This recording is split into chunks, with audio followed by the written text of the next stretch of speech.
à un certain moment, à certaines occasions enflammées. Mais la volonté de Dieu, c'est que nous puissions être constamment enflammés. Amen. Dieu veut que nous soyons tout le temps enflammés. Dieu veut que nous soyons tout le temps bouillants. Des chrétiens de Dieu, ça veut dire que ce feu-là, pour que je puisse l'avoir, vivre ce feu, je dois moi aussi expérimenter la connexion à ce Dieu.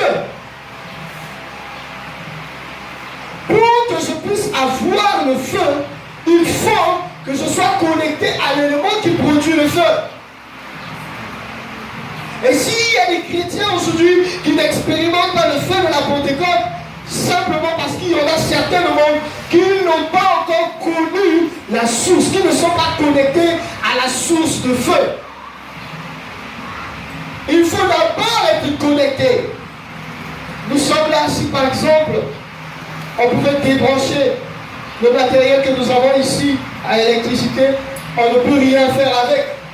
Quelle que soit toute la qualité que nous avons du matériel, quelle que soit la bonne qualité de notre matériel, si le matériel n'est pas connecté à la source d'énergie, eh bien, pas moyen d'être alimenté. C'est la même chose avec le chrétien. Si nous ne sommes pas connectés à notre source d'énergie qui est Jésus-Christ, qui est le Seigneur notre Dieu, nous ne pourrons jamais expérimenter le feu de la Pentecôte. La connexion à Dieu implique la révélation de Dieu. Si nous voulons être connectés à Dieu, nous devons connaître ce Dieu. Et nous ne pouvons connaître Dieu que par révélation. Quel est cet homme? Quelle est cette femme qui ici présent peut me dire qu'il a connu Dieu par ses propres efforts? Personne ne peut connaître Dieu par ses propres efforts. Du reste, ceux qui essayent de connaître Dieu par leurs propres efforts sont dans ce que nous appelons aujourd'hui la religion. C'est-à-dire les efforts que l'homme essaie de fournir pour atteindre Dieu. Mais malgré tout ce que l'homme peut consentir comme effort, cela n'aboutira à rien. Cela n'aboutira qu'aux frustrations. C'est pourquoi la Bible nous dit que Jésus-Christ est venu pour nous révéler le Père. La Bible nous dit dans le verset 18 que personne n'a jamais vu Dieu, mais le Fils unique qui est dans le sein du Père est celui qui est venu nous le faire connaître. Jamais personne n'a eu la révélation de Dieu. Jamais personne n'a connu Dieu.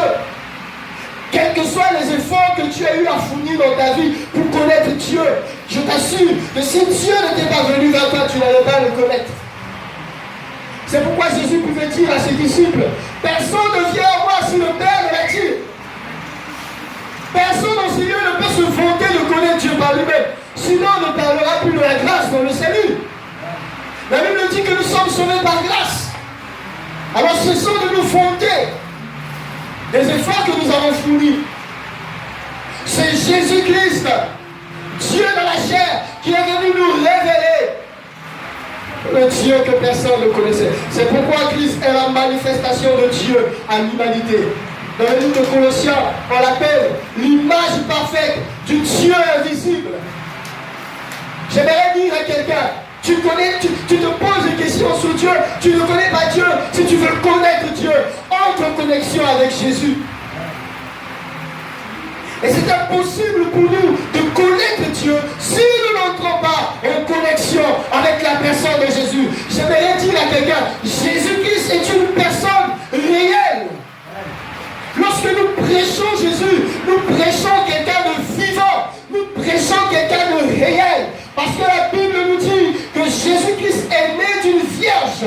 Il a vécu dans ce monde. Il a exercé un ministère puissant, plein d'amour et de puissance. Il a délivré ceux qui étaient sous l'emprise de Satan. Il est mort sur la croix pour nos péchés. Jésus-Christ a été crucifié, enseveli, mais par la puissance du Saint-Esprit, il a été ressuscité, monté au ciel. Et aujourd'hui, il est à la droite du Père. Ce Jésus que nous sommes en train de vous prêcher est vivant. Et Jésus qui est à l'œuvre au travers le monde, en train de transformer la vie des hommes et des femmes. Et aujourd'hui encore ce matin, il peut, grâce transformer la vie des hommes et des femmes. C'est triste de voir que surtout dans l'église, lorsque nous parlons de Jésus, beaucoup de gens ont l'impression qu'on parle d'un personnage fictif. Nous ne parlons pas d'une légende. Jésus n'est pas une légende. Jésus n'est pas une simple histoire. Jésus est la vérité. Et Jésus est là présent ce matin. Jésus est celui qui transforme des vies. Si je peux vous parler de Jésus, c'est parce qu'il m'a transformé. Si je peux vous parler de Jésus, c'est parce qu'il m'a changé. Et je veux dire à quelqu'un ce matin, peu importe la situation dans laquelle tu passes, Jésus peut te toucher et te transformer. C'est triste. Aujourd'hui, nos églises, nous sommes devenus une église de slogans où nous ne faisons que parler de Jésus, de raconter de Jésus. C'est comme si, ben voilà, Jésus était devenu une simple lettre morte. C'est pourquoi j'aime parfois dire aux gens qui ne croient pas au Seigneur, si tu ne crois pas à Dieu, laisse Jésus lui-même va se montrer à toi. Vous savez, Jésus-Christ peut se défendre là où les hommes le renient. Lorsque les hommes ne veulent pas de lui, il peut se défendre. Je ne suis pas là pour défendre Jésus. Je suis là pour défendre ma foi. Moi, je défends ma foi. Je défends ce que je crois. Mais en ce qui concerne défendre Jésus, il se défend lui-même. Parce qu'il est vivant. Il est réel. C'est pourquoi il y a quelqu'un qui a dit, on ne peut pas combattre quelque chose qui n'existe pas. Alors la preuve que l'existence des athées est la preuve que Dieu existe. N'est-ce pas? Amen. Est-ce que tu peux faire la guerre avec quelqu'un qui n'existe pas? C'est possible? Si tu combats quelqu'un qui n'existe pas, tu es fou, n'est-ce pas? La preuve en est, si vous voyez quelqu'un là debout, il se lève, vous voyez l'autre en train de lutter, de se battre, de faire, vous savez, qu'est-ce que vous allez dire? Mais il est malade. Alors, quand les athées me disent que Jésus n'est pas Dieu, il n'existe pas, Dieu n'existe pas, quand ils racontent toutes ces histoires, ils font la guerre à Dieu, à l'existence de Dieu. Ça veut déjà dire qu'ils ont un problème, parce qu'on ne peut pas combattre ce qui n'est pas. Jésus est vivant. Alléluia. Bien, il faut entrer en connexion, parce qu'il est la source de notre flamme, la source de notre énergie. Cette connexion a un début. Et le début, c'est le jour où nous prenons l'engagement de donner notre vie au Seigneur Jésus. Le début, le point de départ, c'est le jour où nous nous engageons d'abandonner le péché, de suivre Jésus. Je vais parler à quelqu'un qui n'a jamais eu réellement à prendre cet engagement. Tu peux prendre cet engagement. Je ne parle pas de venir à l'église. Je ne parle pas de lire une Bible. Je ne parle pas de passer par les eaux de baptême. Tu peux passer par les eaux de baptême sans pourtant avoir rencontré Jésus. Mais je parle du moment où tu es face à ta vie et tu réalises que tu es un pécheur et que tu n'es rien sans Jésus. Et où tu prends cet engagement de suivre Jésus dans ton cœur. Un engagement personnel. Et c'est lorsque nous parlons de la manifestation de Dieu, la première des choses à savoir sur Dieu, c'est que ce Dieu est saint et amour. Notre Dieu est saint et il est amour. C'est la chose fondamentale, c'est la chose de base que les chrétiens doivent savoir sur Dieu. La sainteté et l'amour de Dieu. Du reste, lorsque la Bible nous parle de Dieu, il présente Dieu comme un Dieu saint et comme un Dieu amour. Dans sa nature, il est saint. Dans sa nature, il est aussi amour. Parce que Dieu est saint, il ne peut pas être en contact avec le pécheur. Ce n'est pas possible que Dieu, dans sa sainteté, puisse être en communion avec un pécheur.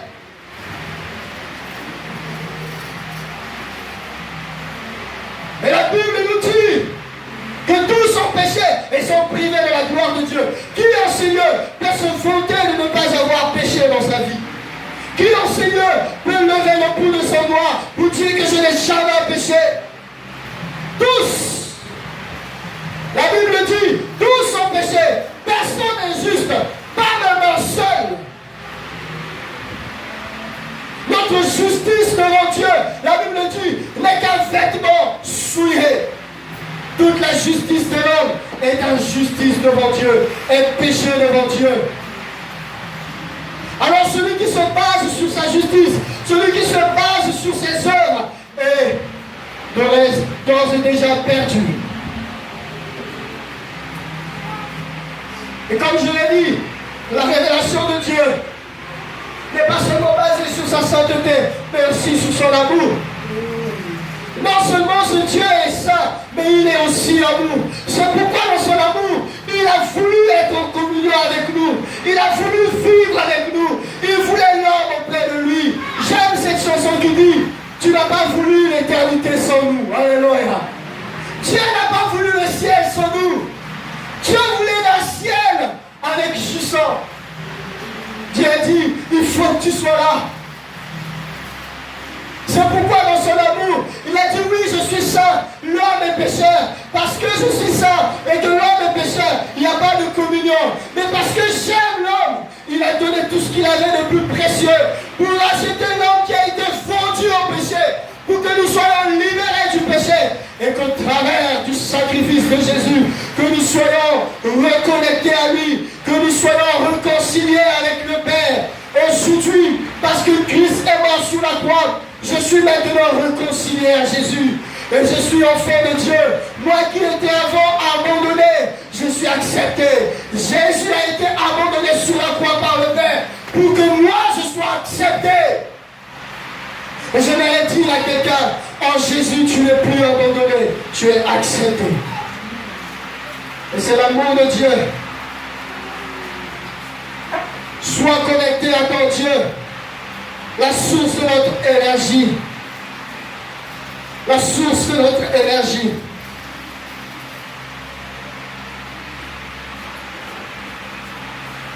J'aimerais que nous puissions retenir 5 choses sur le feu de Pentecôte. 5 choses à savoir sur ce feu. Ce feu-là, c'est un feu qui contamine. Le feu de Pentecôte est un feu qui contamine. Lorsque vous êtes à côté de quelqu'un qui a fait l'expérience du feu de Pentecôte, lorsque vous êtes à côté de quelqu'un qui est enflammé par le feu de Pentecôte, vous allez constater que vous aussi, vous commencerez à être contaminé. J'aimerais m'adresser à ces chrétiens, j'aimerais m'adresser à ces chrétiennes qui ont des fréquentations, des amis qui n'arrivent pas à influencer. Tu es chrétien, tu es chrétienne, et la plupart du temps, ce sont des amis qui t'influencent dans le mal. Tu es incapable d'influencer. Je leur ai dit, de quel type de feu es-tu enflammé? Parce que le feu de la Pentecôte, c'est un feu qui contamine les autres. Dieu a besoin d'une génération de chrétiens qui enflamment les autres. Dieu veut d'un peuple qui enflamme ce monde. Dieu veut que l'Église puisse enflammer son environnement. C'est pourquoi Jésus a dit, vous recevrez une puissance, le Saint-Esprit survenant sur vous, et vous serez mes témoins à Jérusalem, dans la Judée, dans la Samarie, et jusqu'aux extrémités du monde. Lorsque le feu de la Pentecôte vient sur toi, tu commences à contaminer. Les gens autour de toi le savent. Les gens autour de toi commencent à le ressentir. C'est triste de voir qu'il y a des chrétiens convertis dans ta famille. Personne n'est touché par ta flamme. Les sorciers de la famille ne sont même pas dérangés. Tous nous avons des chrétiens qui ont parfois même peur de s'asseoir avec un sorcier. En réalité, qui doit avoir peur de l'autre. N'est-ce pas le chrétien qui doit effrayer le sorcier? Aujourd'hui, ce sont les sorciers qui effraient les chrétiens. Parfois, nous faisons honte à Dieu.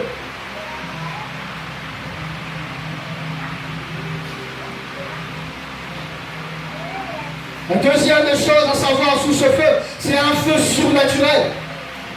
Ce n'est pas un feu physique. Ce n'est pas un feu qu'on voit.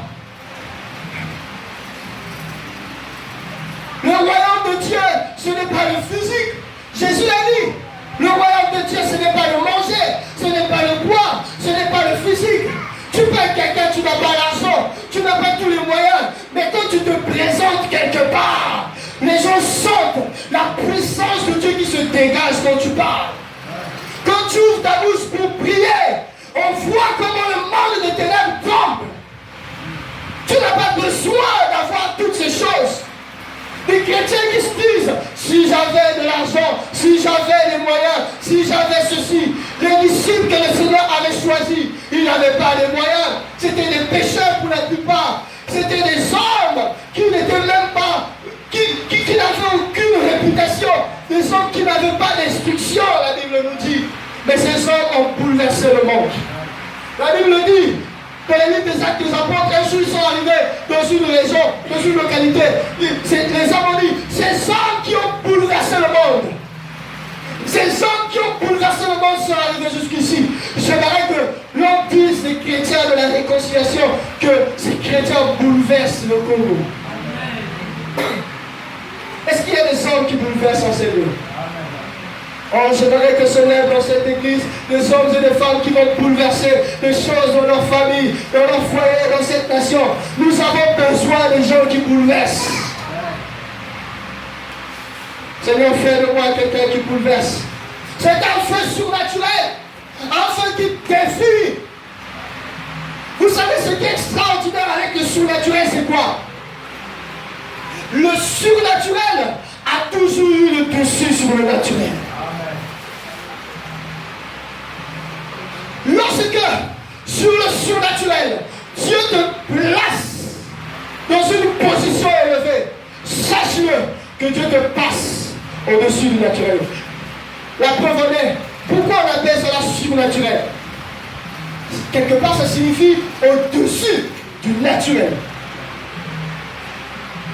Au-dessus du naturel. C'est pourquoi on n'est pas toujours impressionné par ceux qui ont des grosses voitures. On n'est pas toujours impressionné par des gens qui ont des moyens. Nous ne sommes pas impressionnés. Parce que nous sommes au-dessus. Nous opérons dans le surnaturel. Alléluia. Ce feu n'est pas seulement surnaturel, mais c'est un feu puissant. C'est un feu puissant. J'aime le passage qui dit notre Dieu est un feu dévorant. C'est un feu puissant qui peut contester avec l'esprit. J'aime cette chanson qui dit il est le feu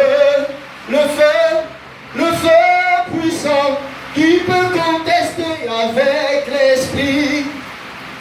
Il est le feu, il est le feu, il est le feu puissant. Il est le feu, il est le feu, il est le feu puissant. Il est le feu puissant. Personne ne peut contester avec l'esprit. Bien, mais lorsque tu as le feu de Dieu avec toi, la puissance de Dieu t'accompagne. Tu deviens un homme puissant. Tu deviens un homme terrifiant. Tu deviens un homme qui fait trembler. Ce n'est plus toi qui trembles. Même devant Goliath, tu peux te lever. C'est parce que David avait le feu.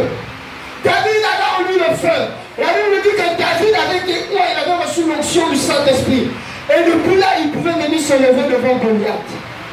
Pendant que tout le monde tremblait devant Goliath, lui, il pouvait se lever devant Goliath. S'il a pu se lever devant Goliath parce qu'il avait le feu puissant. J'aimerais dire ici présent, dans la vie, tu rencontreras des hommes qui ont un feu. Tu rencontreras des hommes dans ta famille qui travaillent avec un certain feu. Et ils se vantent, ils sont puissants. Mais j'aimerais dire que toi, ton feu à toi provient de Dieu. Et c'est un feu extrêmement puissant. C'est un feu extrêmement puissant. Ce feu n'est pas seulement puissant, mais c'est un feu qu'on ne peut pas éteindre. La quatrième des choses à savoir sur ce feu, c'est que c'est un feu qui ne peut pas s'éteindre.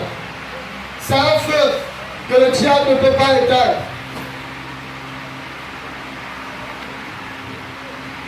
Dans le livre de Proverbes, on dit, je crois que dans le livre de Cantique, on nous dit que l'amour L'amour est comme un feu que les grands fleuves ne peuvent éteindre, n'est-ce pas? L'amour, l'image qu'on donne à l'amour, c'est celui-là. Un feu que les grands fleuves ne peuvent éteindre. Ça, c'est l'amour.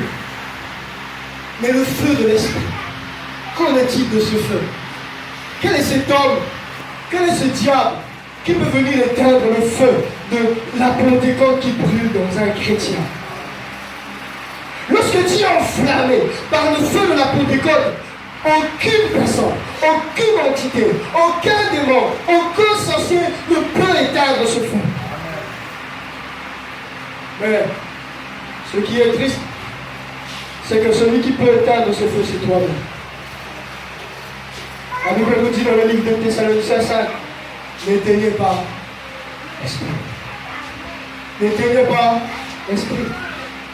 Un feu extrêmement puissant, qu'aucun démon, qu'aucun sorcier ne peut éteindre, mais que le chrétien lui-même peut éteindre. Par la vie du péché, par le mépris de l'action, la manifestation de l'Esprit de Dieu, tu peux éteindre le feu du Saint-Esprit. Ce feu, cinquièmement, ce feu est le résultat inévitable et objectif du baptême dans le Saint-Esprit. Ce feu de la Pentecôte, c'est le résultat inévitable et objectif du baptême dans le Saint-Esprit. Inévitable parce que c'est impossible d'expérimenter le baptême du Saint-Esprit sans être enflammé.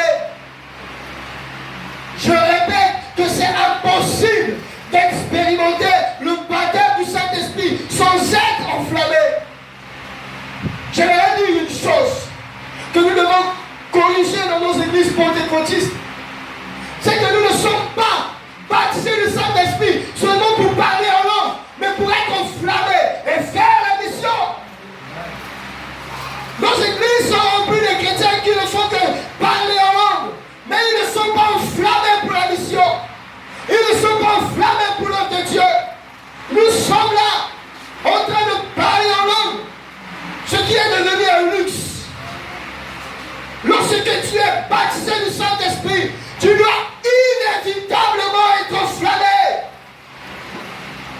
Si aujourd'hui tu me dis que tu es un pentecôtiste, je te poserai une question. Où est ta flamme? Les pentecôtistes de la Bible ont une flamme. Si toi tu es pentecôtiste, je te poserai une question. Où est ta flamme? La Bible nous dit que dans le livre, la Bible nous dit dans le livre des Actes des Apôtres, dans la chambre haute, tous ceux qui étaient là, les sauvants, sous chacune de leurs têtes, il y avait de la flamme. Chacun avait sa flamme. Chacun avait sa flamme. Chacun doit avoir sa flamme.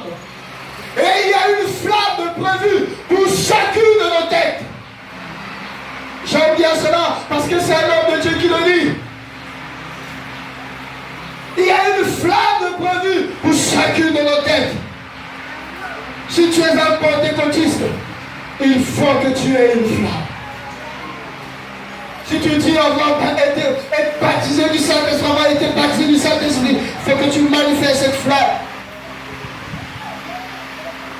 Et objectif, pourquoi ce feu est le résultat objectif du baptême dans le Saint-Esprit? C'est objectif parce que cela fait partie des objectifs du baptême dans le Saint-Esprit. Les objectifs du baptême dans le Saint-Esprit, c'est aussi de nous enflammer, de faire de nous des témoins puissants. À Dieu, si nous sommes tous baptisés du Saint-Esprit, mais il faut que nous puissions le savoir, si nous sommes baptisés du Saint-Esprit, c'est pour être enflammés pour la mission.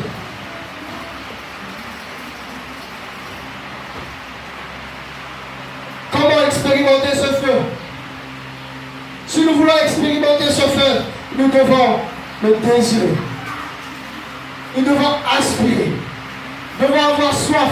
Dans le livre de Jean chapitre 6, Jésus se lève, la Bible dit que pendant la grande fête, Jésus se lève et il s'écria que celui qui a soif vienne. Que celui qui a soif vienne. Jésus parle à ceux qui ont soif. Le message de l'Esprit, c'est un message qui s'adresse à ceux qui ont soif. Si tu n'as pas soif, ce message ne te concerne pas. Ce message s'adresse à ceux qui sont rongés de l'intérieur de leur cœur. Il faut que tu sois rongé dans ton cœur, à la soif de recevoir l'onction, d'être enflammé. Et l'apôtre Paul utilise même une expression qui exprime un désir profond de l'homme. Il parle d'aspirer. Il faut aspirer. Il faut soupirer. Ça doit venir du cœur. Nous ne devons pas demander. Nous ne devons pas rechercher cela seulement parce qu'on a prêché là-dessus. Seulement parce qu'on nous a dit de demander. Mais parce que cela brûle dans notre cœur. Parce que c'est notre désir. Le cœur de l'Église, le cœur du peuple de Dieu brûle du désir de demander les choses de ce monde. Nous voulons de l'argent, ce n'est pas mauvais. Nous voulons du bien de ce monde. Mais nous voulons moins les choses de Dieu et moins encore de l'esprit. Qu'est-ce qui brûle dans ton cœur? Quelle est la soif qui ronge ton cœur ce matin?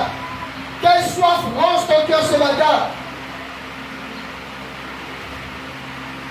Donc j'aimerais que le cœur brûle, soit rongé par la soif de la plénitude, de la flamme de l'Esprit de Dieu. Il faut demander à Dieu. Jésus l'a dit dans Matthieu 7,7, demandez afin que vous receviez. Tu vas recevoir, mais demande. Et cette demande ne doit pas seulement être du bout de tes lèvres. Il faut que ça monte de ton cœur. Il faut que ça soit un désir profond de ton cœur. Il faut que ça soit le cri de ton cœur vers Dieu. Aujourd'hui, j'aimerais que lorsque nous allons prier, que ce soit nos cœurs qui crient à Dieu. Non pas de simples paroles, mais le cœur qui crie à Dieu, afin que nous soyons enflammés. Nous devons demander. Et demander implique la prière. Demander, c'est dans la prière. Jésus-Christ l'a dit. Jésus a enseigné ses disciples. Avant même de partir, il a appris à ses disciples. Il leur a dit, demandez. Ça leur a été accordé. Mais il leur dit, combien même je vous dis que je vous en ferai l'esprit, mais votre devoir à vous, c'est de demander. Même si Dieu t'a fait promesse, peu importe les promesses que Dieu t'a faites, nombreuses des promesses que Dieu a eu à te faire ne se réaliseront que si tu demandes. Et il faut prier. Et c'est triste que les chrétiens n'aiment pas la prière. C'est vraiment triste. Dieu a promis de répondre à nos prières. Si nous croyons réellement que Dieu répond à la prière, je vous assure que la prière sera le centre de nos vies. Il y a des gens qui ont fait de la prière le centre de leur vie et qui prient incessamment et qui voient et qui goûtent aux prémices, aux fruits de la prière. Je vais dire à l'église, si nous prions, nous expérimenterons le Dieu qui répond à la prière. Moi je crois à ce Dieu-là. Et il y a des principes qui accompagnent la prière. Premier principe, c'est le principe de la relation. Jésus a dit, lorsque vous priez, dites notre Père. La prière implique la relation. Lorsqu'on dit notre Père, c'est une relation qu'on met en évidence. Si tu n'es pas en relation avec Dieu, ça sera difficile pour toi de prier. Nous ne prions pas par devoir. Nous prions parce que nous sommes en relation avec quelqu'un. Nous prions parce que nous avons une relation à entretenir. La prière implique la relation. La prière implique la foi, c'est-à-dire la confiance. Parce que nous demandons quelque chose à Dieu. Nous devons croire, la Bible dit, que nous croyons que Dieu existe et qu'il est le rémunérateur de ceux qui le recherchent. C'est-à-dire celui qui répond aux prières de ceux qui lui demandent. Notre principe lié à la prière, c'est la persévérance. Jésus a enseigné à ses disciples la persévérance dans la prière. Lorsque vous priez, persévérez. Lorsqu'il a donné la parabole de cette veuve et du juge unique qui ne voulait pas lui faire droit, lui faire justice par rapport à son problème. Mais parce que cette veuve allait persévérer, le juge a fini par faire justice. Jésus nous enseigne que dans la prière, nous devons parfois être persévérants. J'aimerais dire à l'église, il faut persévérer. Moi, j'ai expérimenté le baptême du Saint-Esprit par la persévérance. J'ai prié, des années ça m'a pris pour que j'expérimente le baptême du Saint-Esprit. Et lorsque c'est arrivé, Dieu seul sait ce que j'ai vécu. Ma vie a été transformée. Quand j'ai expérimenté le baptême du Saint-Esprit, si je n'avais pas persévéré, je ne l'aurais pas expérimenté. Et ça implique aussi la connaissance de Dieu. La prière implique la connaissance de Dieu. Jésus a dit, si vos pères qui sont ici sur terre savent vous donner de bonnes choses, à combien plus forte raison votre Père qui est dans le ciel. Nous devons connaître notre Dieu, savoir que Dieu est prêt à nous donner tout ce qui est bon. Et Paul a dit, Dieu ne nous a pas refusé son Fils. Le Fils unique qu'il avait, ce qu'il avait de plus précieux, il nous l'a donné. Comment Dieu peut encore nous refuser quelque chose? Nous devons savoir que Dieu ne nous refusera rien. Bien-aimés, j'aimerais nous dire que la prière est le chemin qui nous emmènera à expérimenter le feu de la Pentecôte. Dieu veut que nous expérimentions le feu de la Pentecôte. C'est la volonté de Dieu pour nous ce matin. J'aimerais que nous prions ce matin pour que nous expérimentions ce feu. Parce que c'est la prière qui ouvre le ciel. Jésus, lorsqu'il se faisait baptiser, la Bible dit qu'il priait, le ciel s'ouvrit. Oh, nous pouvons ouvrir le ciel ce matin. Le ciel peut s'ouvrir ce matin. Et le feu de la Pentecôte peut descendre sur nous. Pour que le ciel s'ouvre, il faut que nous prions. La prière nous connecte aux raisons célestes. La prière nous met en connexion avec le ciel, bien-aimés. Si nous prions, nous pouvons entrer en connexion avec le ciel. La prière nous fait vivre l'impossible. C'est la prière qui nous fait vivre l'impossible. Ce qui était impossible aux hommes, ce qui était impossible peut devenir possible lorsque l'Église se met à prier. Oh, ce matin, nous pouvons vivre des choses que l'homme ne peut expliquer. Mais cela est possible par la prière. La prière fait descendre le ciel sur la terre.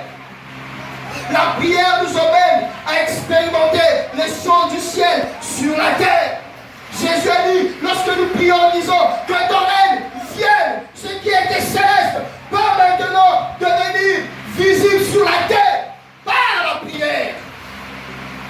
La prière emmène à l'existence ce qui n'était pas. La prière nous fait travailler avec Dieu. Et la prière nous fait transcender les situations de la vie.